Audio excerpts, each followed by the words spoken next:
নমস্কাৰ, আমি ৰেডি হৈ গ'লোঁ এফালে ফুৰিবলৈ যাওঁ বুলি আৰু ভাইটিৰ সৈতে স্কুটিখনৰ সৈতে আমি আজি ফুৰিবলৈ যাম। ইমান দিনৰ পাছত গৰম বন্ধৰ বাবে দুয়োটাই এমাহৰ কাৰণে লগ পালোঁ আৰু সেয়েহে ভাবিলোঁ দুয়োটাই আজিয়ে আমি অকণমান ফুৰিবলৈ যাওঁ। আৰু ইমান বেছি ব্যস্ততা সকলোৰে জীৱন আজিকালি, গতিকে ভাবিলোঁ প্ৰকৃতিৰ মাজত অকণমান বিচৰণ কৰি আহোঁ, প্ৰকৃতিৰ সৈতে অকণমান সময় কটাই আহোঁ। সেয়েহে আমি ওলাই আহিলোঁ। য'তেই আমি সেউজীয়া দেখিছোঁ ৰাস্তাৰ কাষত তাতে ৰৈছোঁ আৰু এনেদৰে অলপমান ভিডিঅ' কেপচাৰ কৰিলোঁ আৰু জীৱনৰ কথা পাতিলোঁ। আচলতে দুয়োটাই তাৰ জীৱনত কি চলি আছে, মোৰ জীৱনত কি চলি আছে, এনেদৰে প্ৰকৃতিৰ মাজত সঁচাকৈ মনটো কিবা ভাল লাগি যায়।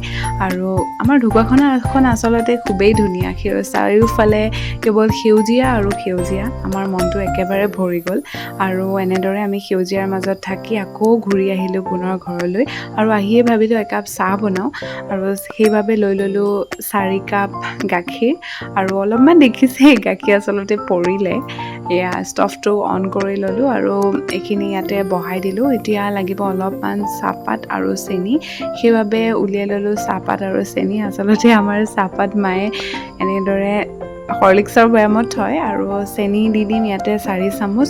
যিহেতু গাখীৰ চাহত অকণমান চেনি বেছি হ'লে আমি ভাল পাওঁ গোটেইকেইটাই খাই, গতিকে চেনি অকণমান বেছি দিলোঁ আৰু চাহপাত দি আমাৰ ৰেডি হৈ গ'ল চাহ। গতিকে আপোনালোকক অকণমান দেখুৱাইছোঁ কেনেকুৱা হৈছে কালাৰটো। আৰু এতিয়া চাহ বাকি ল'লোঁ।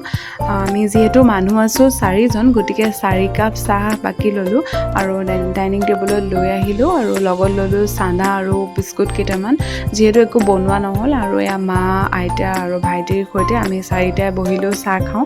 গতিকে আড্ডা দি এনেদৰে চাহ খাই আছোঁ আৰু মায়ে কৈছে চাহ বোলে ভাল হৈছে আৰু আইতাৰ মুখত কি হাঁহি, কাৰণ দুয়োটাই নাতি আহি আজি পাই গ'লোঁ। গতিকে আইতাই ইমানেই প্ৰশ্ন কৰি আছে, আইতাই ফূৰ্তিত থাকিবই পৰা নাই আৰু শেষত আমি এনেদৰে দিনটো